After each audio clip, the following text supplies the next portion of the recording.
Unfair daw para kay Senador Rodante Marcoleta ang tila pagkanlong ng Senado kay dating DPWH Bulacan Assistant Engineer Bryce Hernandez. Habang pinagbigyan kasi si Hernandez, tinabla ang hiling ni Marcoleta na witness protection para sa mag-asawang Diskaya. Yan ang agenda report ni Hannah T.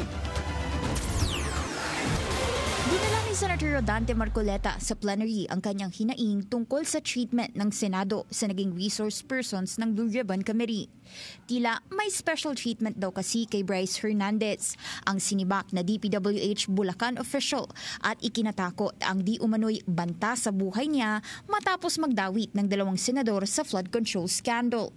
Paano yung buhay ng Diskaya na inimbitahan nila doon? Na binigyan na, bigla na lang nating wala man lang tayong aksyon. Samantalang labing pitong congressmen ang binanggit niya.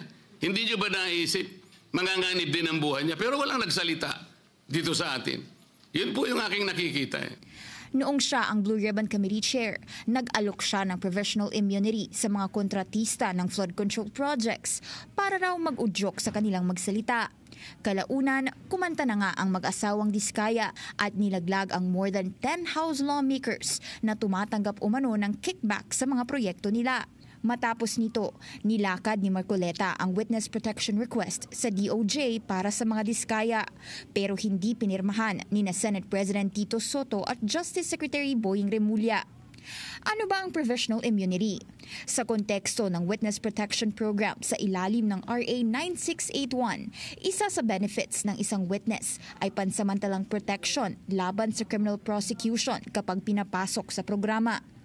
Nakasaad sa batas na ang state witness na tumutupad sa conditions ay hindi pwedeng isama sa kaso kung saan gagamitin ang kanyang testimonies.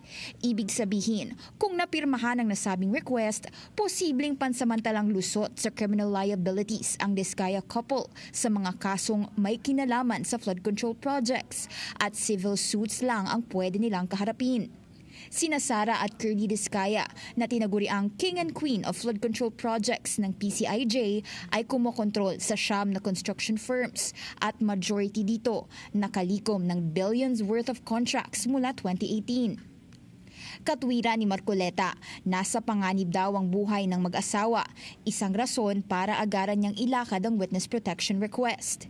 Sa ngayon, wala pang opisyal na criminal o civil charges ang sinasampa sa Diskaya couple kaugnay ng flood control scandal.